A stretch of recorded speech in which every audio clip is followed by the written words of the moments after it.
Guess who's back? Back again. We are back with another scouting report. Rafael Harvey Pinard. Let's go. Okay, so Rafael Pinard was the 7th round pick in the last draft, and he's 20 years old. He's a double overager, meaning that 2 years in a row, all the NHL team pass on him. And why? In my opinion, it's because he's small, 5'9", 161 pounds, and he's also an average skater. And if you're small and you're not a great skater, it's hard to get drafted in the NHL. One important thing to notice with him is that he got better each and every year, so this is always a good sign.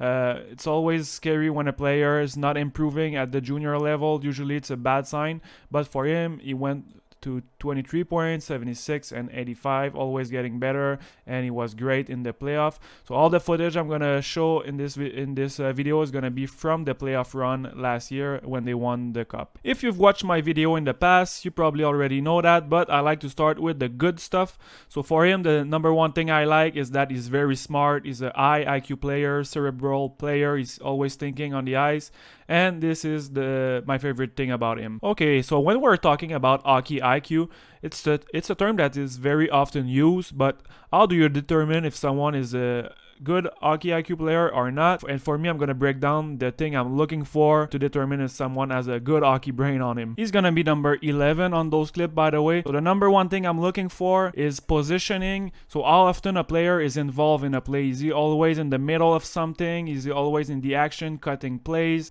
So it's a matter of anticipation and always being in the right spot. And this is it's not by mistake or chance. It's just that he can read the play extremely well. Tente de reprendre le disque devant Cournier. Ça va aboutir sur le bâton de Rafael Harvey Pinard. Son tir est bloqué par le gardien. On a vu, remet sur la rampe. Devant le filet. Et Pinard se voit voler. I have just so many clips of him being at the right place at the right moment. So here, another example. He's at the blue line helping his defenseman. He kept the play alive. And another puck battle on the board, which leads to a goal. So the little details can make a big difference in a game. Also, whenever you see a guy that's a go-to guy on the penalty killing defensively, if he's not super fast, he's like an average skater or small, usually it's a good sign that he's gonna be a high IQ player, meaning that he's gonna make the right decision, his positioning is gonna be good. So it was the case with Harvey Pinard. He was the go-to guy on the penalty killing, and the Huskies had an amazing PK. This is just an amazing clip on the penalty killing again against none other than Alexis Lafrenière. You're probably gonna see him on my channel in a few months. He's a decent player, but this time around, Harvey Pinard had the best of him. Une tasse de café, un lait de sucre, mon ami. Again, more of the same. Another great play defensively, winning his puck battle at the blue line, keep the play alive. Then he finds himself open in the slot all alone, and this play right there is screaming at me, high IQ, high IQ. It's crazy how fast he processes the game. It's like when you're playing chess, you always want to be 2 or 3 moves ahead of your opponent, but for him, he's 2 or 3 seconds ahead of the play every time, and he's able to make play at high speed. The NHL nowadays is a speed game, so you need to be fast and you also need to think fast. So this is something he's great at as well. He has a nice vision and he makes decisions super quickly. He can scan the ice very fast, and I have a lot of examples of that. Tournant là pour les Huskies, on s'amène à 3. Passe en l'enclave, on retourne là. Barron envoie du côté droit, ça a touché. Bâton de Teasdale qui reste pour Harvey Pinard. Harvey Pinard devant, Teasdale a raté son tir. Also, the difference between a good and a very good playmaker is that the very good playmaker are able to find ways to bait other people into them. So you want them to come to you, and this is gonna leave more time and space to your teammate. Another great pass here, I would say around the blue line, he spot Bibo on the other side, but he did a great job just holding the puck for extra 2 seconds. He also did a little fake shot and a saucer pass while not even looking on the other side. So pretty advanced stuff right here. No very good option here, so no problem. He just does a fancy spinorama pass. Dobson remet à sa gauche à Pinard. Pinard de l'autre côté. Ah, Coulomb, un arrêt, un autre arrêt. Dobson à Bibo. Bibo à Pinard. Pinard devant le filet. Et le but lancé par Joel Teasdale. Oh, ouais. Les 5 joueurs là, des Huskies qui méritent du crédit là-dessus. Tout le monde a travaillé très fort. Okay, so let's change the pace a little bit. We're gonna look at things he need to improve, and we're gonna start with a bang. he's gonna have to do a much better job avoiding big hits like that, otherwise he's not gonna have a very long career. But the good thing is, in both of those clips, he did take the hit like a man and finish the play, and he also came back in the game. He was not hurt, but in the long run he needs to avoid taking huge hit like that. One other thing is that I think his physicality is way below average, especially for 19-20 years old. He should be a bit stronger, and since it's pretty intense, he's involved in quite a few one-on-one battle, so he would benefit a lot being stronger. He would win a lot more board battle and in front of the net, so you need to work on that, especially once he's gonna get to the AHL level. There's a lot of big body up there, strong, fast skater, so if he wants to play his game at that level, he's gonna absolutely need to be stronger. So I've said a few times already, I think his skating is average, and I'm gonna go more in depth and show a few examples and what I think he needs to improve and things that I don't like about his skating mechanic. The first question I ask myself while evaluating skating is always, does it look easy when he's skating? And for him, the answer is no. It doesn't look effortless. He needs to put a lot of energy when he's skating to generate speed. And now, once we answer this question, we need to know why is that. For me, the number one problem with his skating mechanic is he has short stride. So there's a few reasons why someone could have short stride. Number one is maybe he's standing up right too much. So if you're standing up, you won't be able to push that much onto the side. Other reason could be because he's not flexible enough. So if you're not flexible, you won't be able to push and extend your leg really far. But for him, I think the main problem is when he brings his leg back. So the recovery part, he doesn't bring his leg to the center of his body. So those are the things I would like to see him improve on his mechanic. So bringing back his recovery leg toward the center of his body parallel with his head.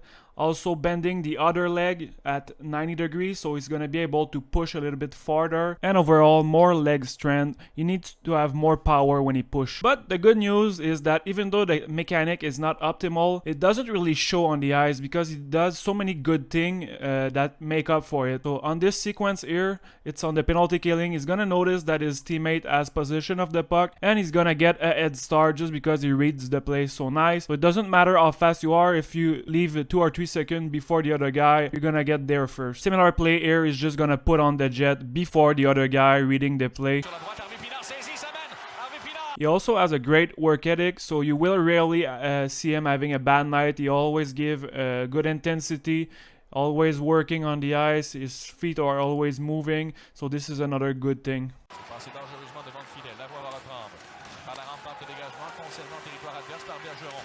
Harvey Pinard tente de se démarquer. Ryzek subit la mise en échec. Thibault dans le coin, ça va Harvey Pinard. Harvey Pinard devant le tir, bloqué par Gravin. Retour à but! Elle, tout comme Bergeron. Elle poussée sur Durando, qui se lève à la pointe. Le mec Isaac n'a pas été en mesure de contrôler. En infériorité numérique, Harvey Pinard s'amène. Le tir, il a raté le filet. On change des occasions, deux extrémités, là. Harvey Pinard, toujours en protection de rondelle, réussit à le défaire de mec Isaac. Isaac s'en sort bien. Now let's take a look at how he's scoring goals, and you'll notice pretty quickly most of the goals he's scoring are very close to the net. So even though he's pretty small, he's still good around the net. He has good instinct. Dobson, la tête haute, pas beaucoup d'espace. Les Huskies, on remporte la course, on joue un peu de chance, rondelle soutien. Donato s'amène avec Harvey Pinard sur sa gauche. Transversal, on ramène devant le filet, Harvey Pinard! En avion pour les deux formations dans le même avion. À vous, messieurs. Devant le filet, tire du revers, Harvey Pinard! So as you can see, it's always a very good habit to go to the net very often, and he's very crafty around the net, and he scored almost all his goal within 1 meter of the goalie. And this was a pretty sweet set play that he did pretty often on the power play. So the two players up top are gonna switch, and meanwhile he's gonna slide to the front of the net, the side of the net, and sometimes it doesn't take that much for the defensive team to make mistake, lose a player, lose a defensive assignment, and he's gonna score an easy goal because of that. One thing that I will be looking for this year in Chicoutimi is how well his finishing plays, because I think with Rouyn Noranda he had a lot of prime A scoring chances, and he came short on a lot of them. So I would like to see him finish more plays. It's a good thing that he's getting a lot of scoring chances, but when you get to the AHL or the NHL, you're not gonna get